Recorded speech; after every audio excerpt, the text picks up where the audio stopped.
Welcome to my channel. I hope today's story will be something you truly enjoy. Please support me even more. Now, let's begin the story. It was around 7:40 that morning when I pulled up to Vera's school. She leaned forward from the back seat, fastening her ponytail the way she always did when she felt unsure. "Grandma packed my bag already," she said, like it was no big deal. "I didn't check." That wasn't unusual. After a few days with Marianne and Reuben, she often came home with her hair braided tighter, her manners a little sharper, her words sounding more like theirs than mine. Still, I nodded. I kissed her forehead. "Do your best today, okay?" I watched her walk through the school gates. There was nothing in her step that hinted at what I'd find next. Back home, I reached for the backpack absent-mindedly. It was heavier than it should have been. Vera's usual setup was light. Snack, coloring journal, maybe a little plush toy clipped to the zipper. But this, it thudded onto the kitchen counter like it didn't belong there. I unzipped it and saw it immediately. Not her lunchbox, not her snacks. There was a sandwich bag with someone else's name written in cursive on masking tape, a folded envelope, different handwriting, and then the sticker. A shiny laminated tag on the inside flap. Property of Emily and Emerson Drager. My breath stalled. Emerson, my niece, Emily's daughter. I stood there, holding the strap, unable to set it down. It wasn't just a bag.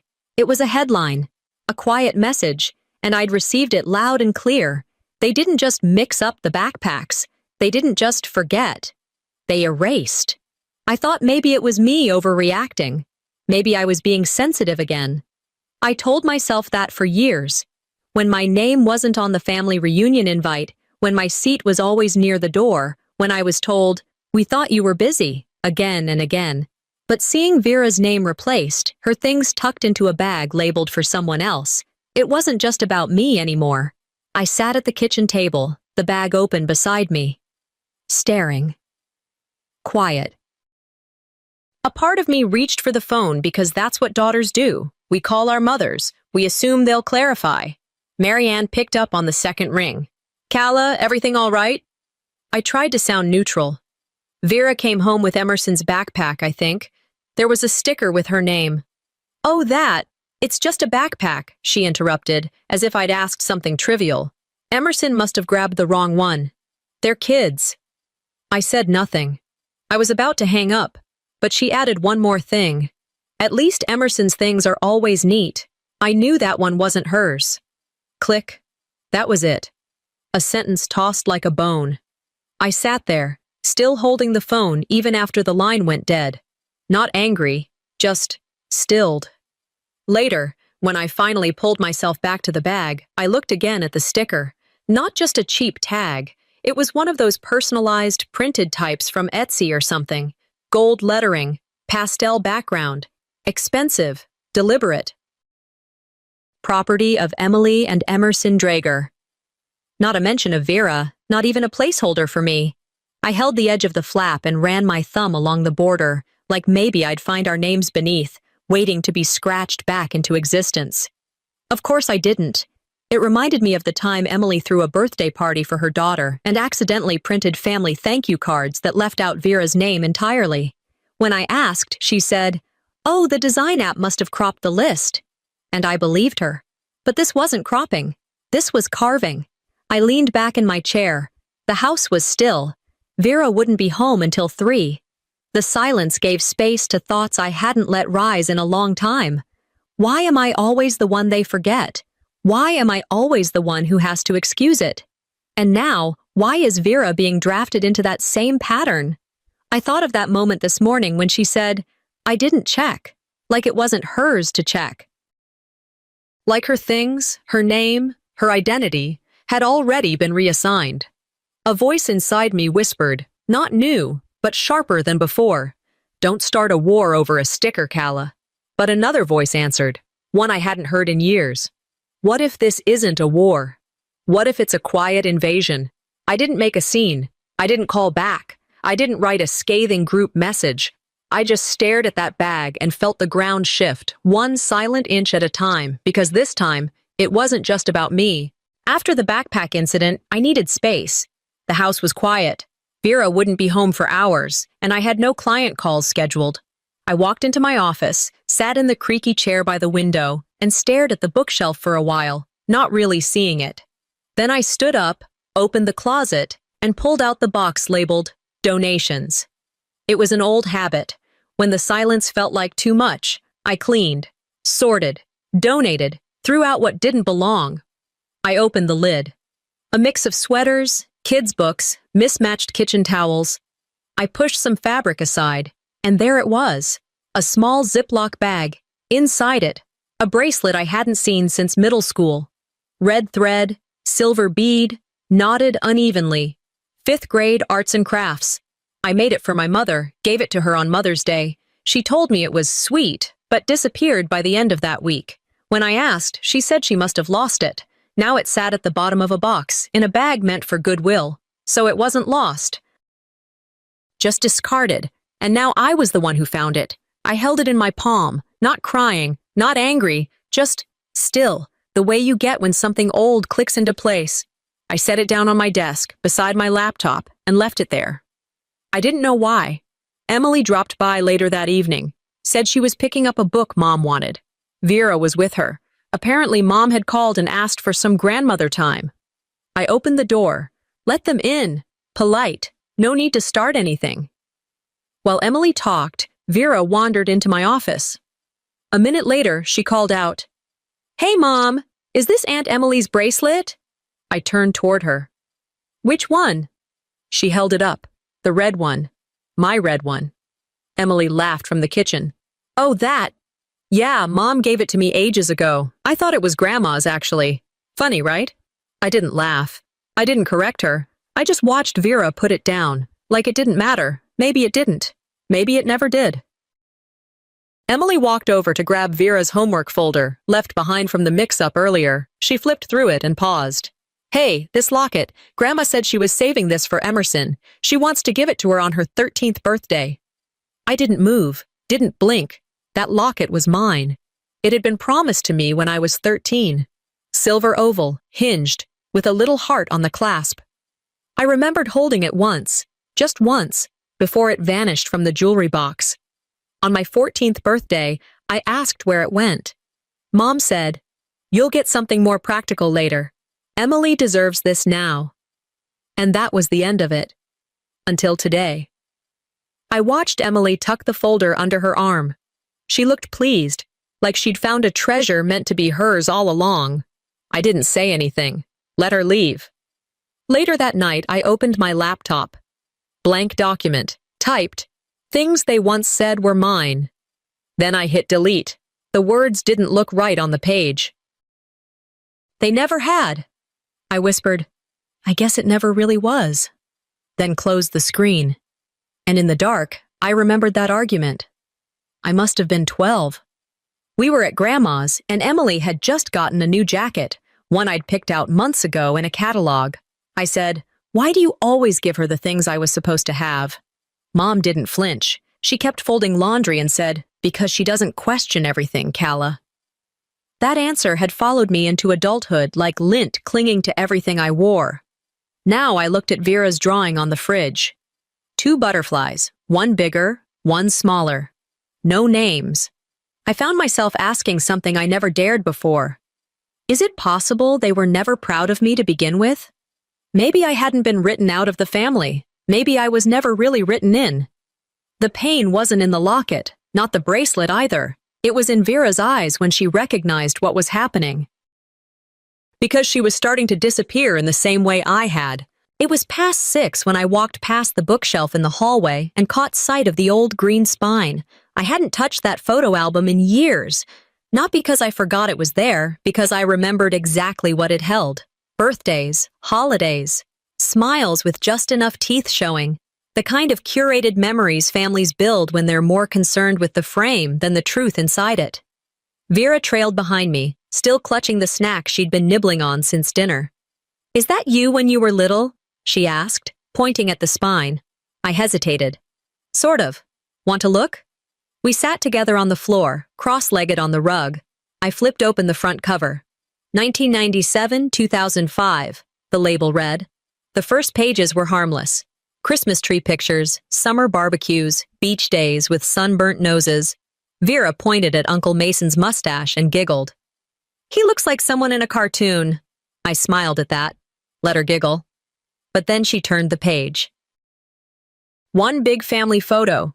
Dad, Mom, Emily, Mason, Olive. Everyone seated neatly on the living room couch in front of the fireplace. Stockings hung perfectly above them. Vera leaned in. Where are you in this one? I leaned in too. I wasn't. I knew that photo, knew the exact smell of the sweater I was wearing that day, because I never got the chance to be in the shot. I'd been upstairs, grounded, told to sit and reflect after I'd asked Mom why I wasn't allowed to audition for the church Christmas solo like Emily. Her response was short. If you can't support your sister, you don't need to be in the picture. Vera waited for an answer. I gave her the best lie I had left. Sometimes families don't know how to show that everyone belongs. She didn't press, just kept flipping pages. 2 spreads later, something slipped out between the sleeves. A small envelope. No stamp.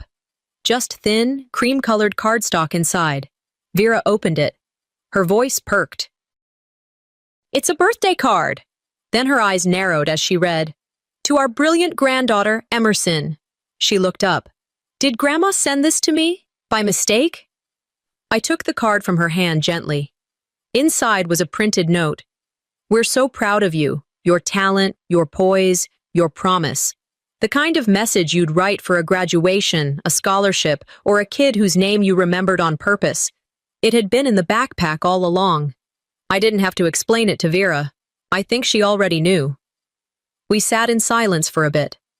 I tried to hold steady while the weight of it settled in. One card, one photo, 2 reminders of how easy it is to cut someone out without scissors. It wasn't about a missing seat at the table. It was the unspoken math of their love, subtracting where they didn't want to see, adding praise where it suited them, dividing the legacy like a checklist. I flashed back to junior year. I had brought home a school award, creative writing, district-wide recognition. Dad nodded and said, That's great, but let's not brag about things that don't really matter in the long run. That same week, Emily got a certificate for helping with the PTA bake sale. They threw a dinner party, balloons, cake, applause. Vera slid another photo toward me. I couldn't look. I walked to the kitchen, gripping the album under my arm, my back to her.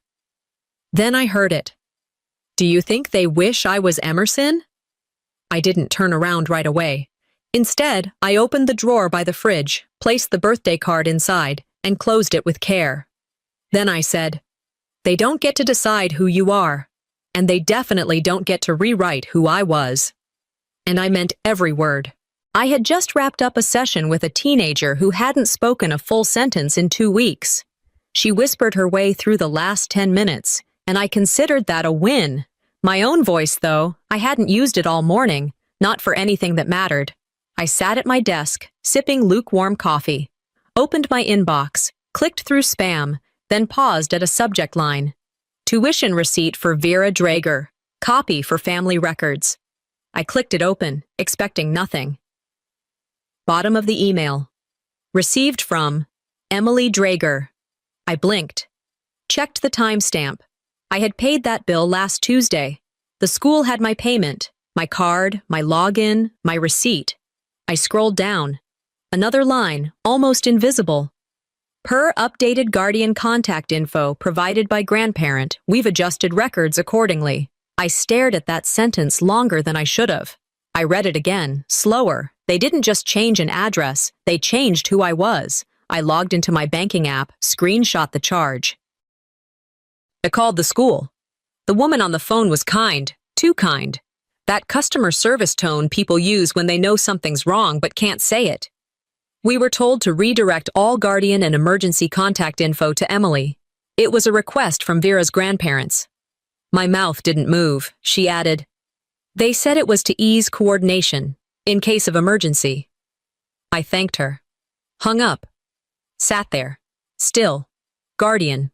It echoed. Not just a word, A legal classification. They hadn't removed my name. They'd rewritten it. An hour later, still sitting at my desk, a text popped up from Vera's pediatrician. Thanks for confirming the canceled appointment today. I hadn't canceled anything. I called the clinic. They answered on the second ring. Oh yes, the receptionist said. Your mother called, said Vera would be staying with her this weekend, that you'd be out of town. Second time that day. 2 systems, 2 decisions, both without me. I didn't scream.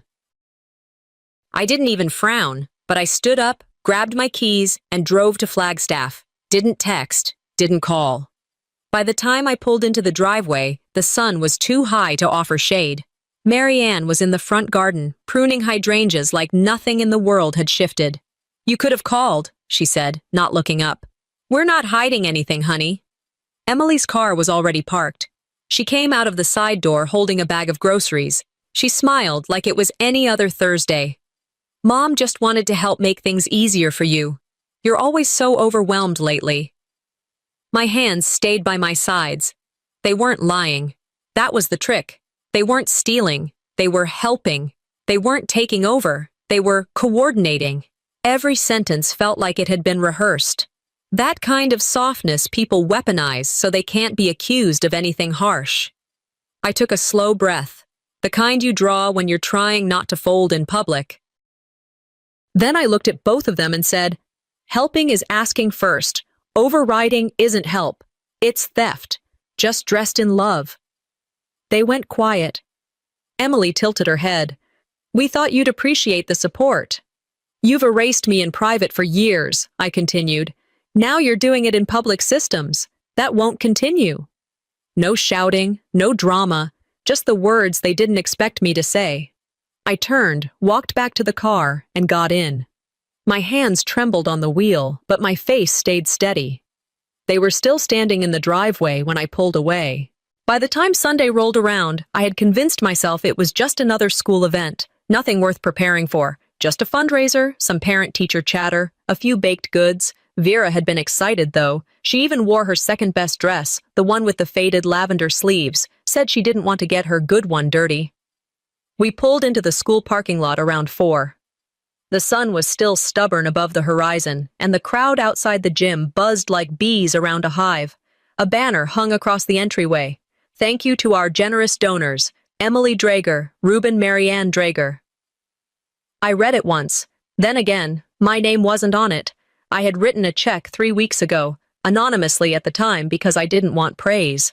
But standing under that banner, watching my daughter grin and skip toward the door, something sank inside me. Not rage, just that old familiar weight, that quiet sinking. I smiled at Vera.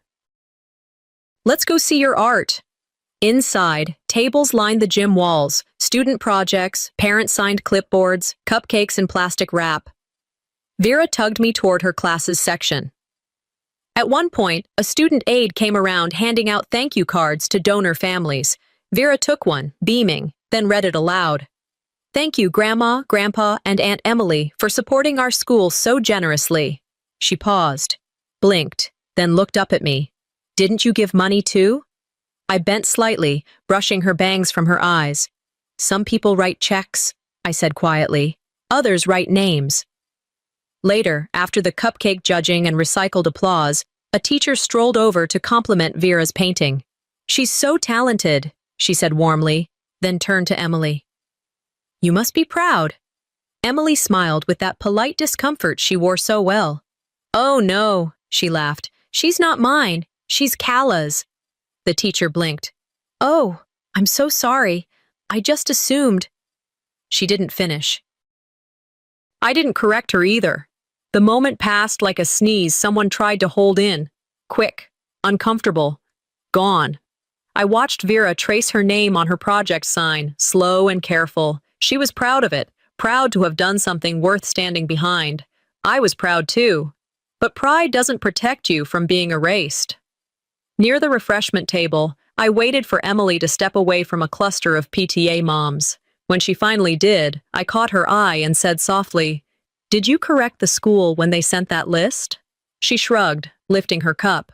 It was already printed. I didn't think it was a big deal. I nodded. You didn't think it was a big deal, I said, because it wasn't your name they erased. Her lips parted like she might respond, but nothing came out. I walked away before she found the words. On the drive home, Vera was quiet. No questions about her painting, no stories about the other kids. Just the road ahead and her fingers tracing invisible circles on the window glass. 10 minutes in, she asked, "Why do people keep thinking I belong to someone else?" I pulled the car to the shoulder, let the silence breathe for a few seconds. Then I turned to her. "Because sometimes," I said, "people are more comfortable with the stories they've told themselves than the truth that's standing right in front of them." She nodded, looked down at her lap. "But you'll always tell them, right?" she said. I reached over, took her hand, squeezed it. Always. Monday evening, Vera was in her room working on a school project, something about ecosystems. She hummed now and then, just loud enough for me to know she was there, not loud enough to break the silence I was sitting in. I was at the dining table with her iPad. Her teacher had asked her to send in a voice memo from a group presentation. I figured I'd help her find it, upload it, save her some clicks. I knew how clunky the file system could be. There were 4 folders: school, dance, drawings, and chats. Inside chats, a file named Nana Chat 2. I pressed play. Thought I'd hear Marianne reading a bedtime story or singing a lullaby. Something sweet, harmless. Instead, Kala always overcomplicates things. She plays victim so people don't see how bad she is at being a mother. The voice wasn't sharp. It wasn't cruel. It was casual, calm, like someone explaining a cooking recipe. Emily responded, "She thinks being quiet makes her noble. It just makes her irrelevant." They weren't angry, just honest, as if I were a file folder they had reviewed and decided to archive. Not worth keeping, not worth confronting. I sat there, still holding the iPad, the sound of their voices swirling in my ears long after the clip ended. Not because it hurt, not because it shocked me, because it confirmed everything I'd tried not to believe. I didn't cry, didn't say anything out loud, just breathed in through my nose and whispered, "So this is how they talk when I'm not around." Later that night, after dinner and dishes, I tucked Vera into bed. She was already half asleep when I brushed her hair back and kissed her temple. Then she opened her eyes just long enough to say, "Grandma says you're too sensitive. That's why you cry when no one's watching." I froze, forced a smile. "Did she say that to you?" I asked gently. She shrugged. "Not really. I just heard her say it to Aunt Emily." I kissed her again. Tighter this time, and walked out of the room without another word. I didn't go far, just outside her door, into the hallway where the floor creaked and the light was dim. I sank down against the wall, pulled my knees in, and I remembered being 15, hearing them talk about me through a cracked bedroom door. The words were different back then, but the rhythm was the same. Disappointment dressed in fake concern. "She's too emotional. She overthinks everything. If she didn't push so hard, maybe people would like her more." I hadn't fought back then. I had smiled, stayed quiet, done what daughters are supposed to do. That night, on the floor, I whispered something to the younger version of me still curled up inside. "You weren't overreacting. You were just the only one reacting at all." And for the first time, I believed it. Being quiet hadn't made me strong. It had made me easy to rewrite. I stood up, walked to the kitchen, turned on the light. Opened my laptop, a blank document. I typed a list, backpack mix-up. Items relabeled, tuition attributed to Emily doctor's appointment, cancelled without notice. Thank you card with no mention, teacher mistaking Vera's parent. The recording I titled the file, Proof of Pattern. Then I wrote one sentence underneath, "When they call this petty, I'll show them the line they erased first." I saved the file, closed the lid, and sat in the dark. I wasn't planning revenge. I was drawing the line. Tuesday started like most days after a long weekend. Quiet, predictable, even a little boring. I had the house to myself for a few hours, so I figured I'd clear out some digital clutter. Vera's iPad needed syncing, and I needed to stop avoiding the mountain of school forms I'd left sitting in my inbox. That's when the notification popped up on my laptop.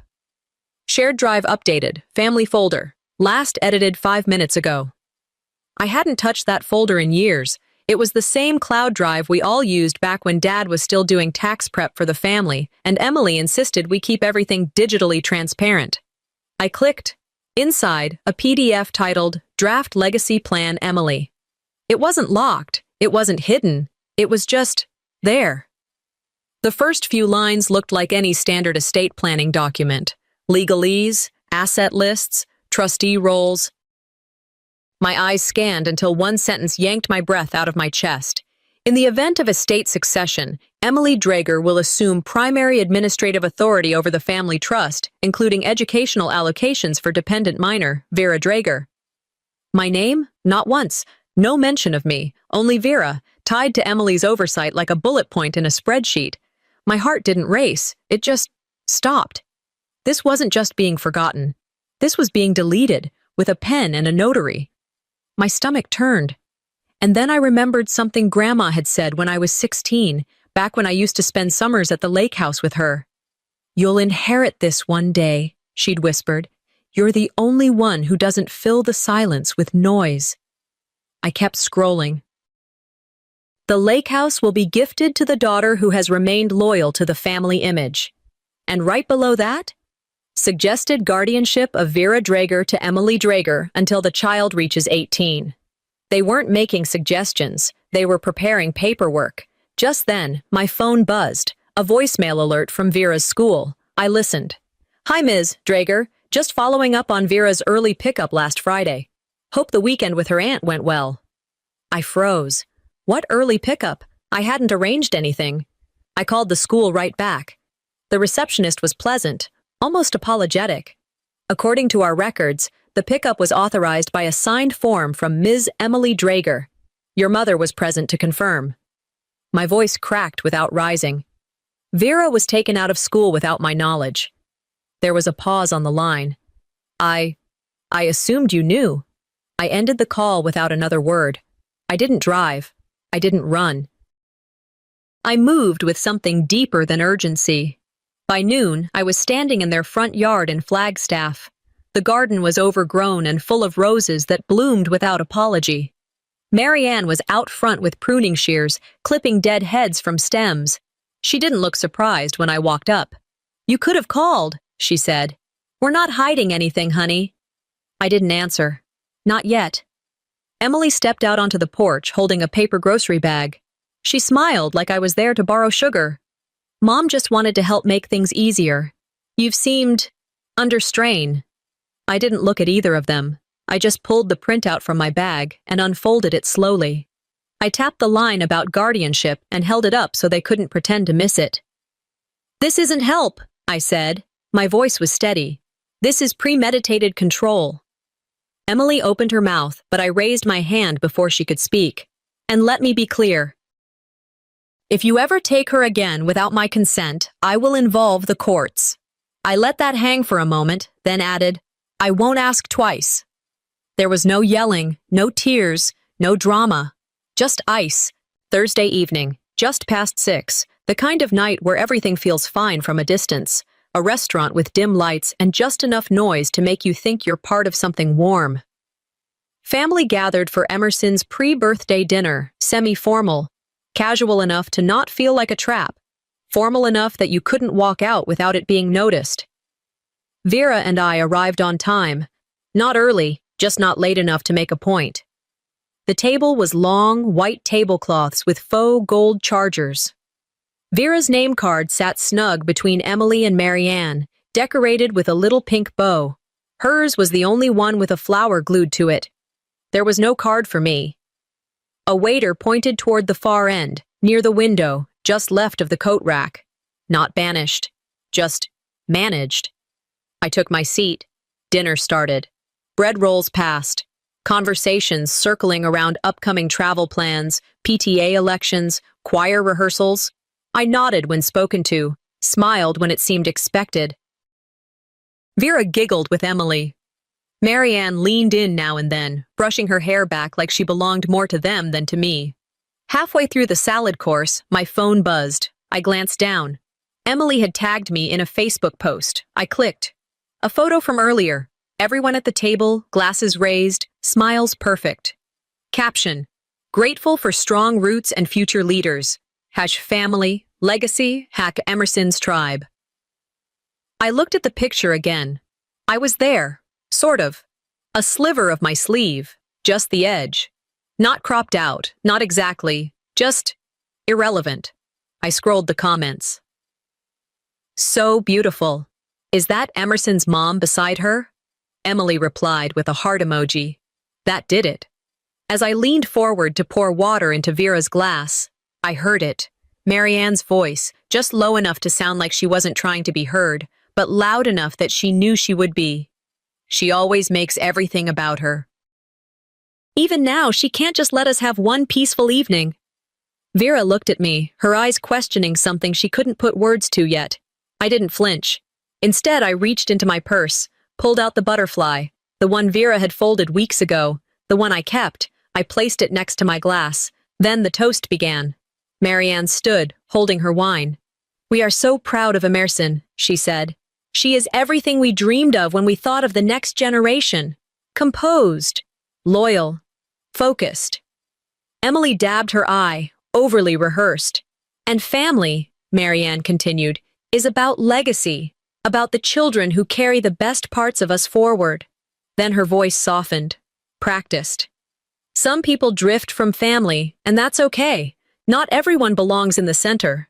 I didn't look up, but I felt the table nod, felt Emily's hand rest gently on Marianne's, felt Vera's gaze shift toward me.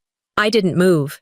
After dessert menus were handed out, I stood, walked to the front. Asked the manager if I could borrow the screen, said I wanted to show something. Family slideshow, I said. Just that. He agreed. The lights dimmed. No music. No narration. Just slides. Vera's drawings. Mommy and me. A receipt. My name on it. A cropped scan of the lake house deed. Emily's signature. No mention of me. The birthday card addressed to Emerson. A screenshot of the tuition receipt. An audio clip. Marianne's voice. Calla always overcomplicates things. She plays victim so people don't see how bad she is at being a mother. Then one final image, the butterfly. Below it, when you forget, just look for the butterfly. Silence. No one clapped. No one coughed. I stepped forward. You wanted one peaceful evening, I said. You earned it. I paused.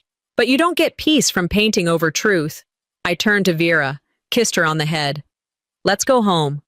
We walked out, past the table, past the comments, past the eyes that looked everywhere but at me. And no yelling, no scene, just the sound of a door closing behind us. Saturday morning sunlight spilled into the kitchen like it had no memory. The house was still, not quiet from emptiness, quiet from absence. And for once, that absence didn't feel sharp. It felt clean. Vera sat at the dining table, humming as she drew on loose printer paper. 2 butterflies, a small heart between them. I poured tea, slower than usual. No rush, no pressure. I didn't have to brace for a call or rehearse a response. I checked my phone out of habit. No new messages, no missed calls, no apologies. It's strange how silence shifts shape. When you expect it, it stings. When you stop expecting, it starts to sound like peace. Vera slid the paper toward me. I showed this to Grandma once, she said. And she said you always draw things that don't exist. I looked at the paper, then at her. Sometimes, I said, we draw what we need to believe in, even when other people don't see it yet. She nodded. No further questions. Just stood up and placed the drawing next to the first butterfly she'd taped to the fridge weeks ago. I watched them sit there together. The only things in this house that hadn't been touched by someone else's permission. I spent the next hour walking slowly through memories, not dragging them, just noticing. There was the time I wasn't told about the meeting, the time they forgot to save me a seat, the constant corrections of my parenting, spoken softly but cut deep. The file folder full of rewritten roles. I saw it now, not as a timeline of betrayals, but as a pattern I used to trace and call coincidence. They didn't undo me, they just never really knew me, and that's no longer my burden. By late morning, I'd printed everything: the butterfly photo, the thank you card with Emerson's name, the tuition receipt with mine crossed out, the dinner seat card I was never given, the transcript of the audio recording. I placed them all in a folder. Labeled it unsent. No fire, no shredder, no proof to burn, just a box. Fireproof. I slid it under the bed. It wasn't evidence anymore. It was remembrance, without rage. That afternoon, Vera and I walked down to the lake, the same one Grandma had once told me would be mine someday. The same lake house now sitting in Emily's name. Vera skipped stones across the water. Her ponytail bounced with each flick of her wrist, no weight on her shoulders. She looked up and asked, "Do you think people can forget how to love?" I didn't answer right away. Then I sat beside her on the edge of the dock and said, "I think some people confuse love with control. But you'll know the difference, because you've seen both." She didn't say anything else. She didn't have to. We stayed until the sky began to shift. A quiet hour, stretched into 2. Not healing, not closure. Just the end of chasing a version of love that never had room for both of us. As we headed back home, hand in hand, I felt something lift, not from my chest, but from behind me. A shadow I had finally stopped carrying.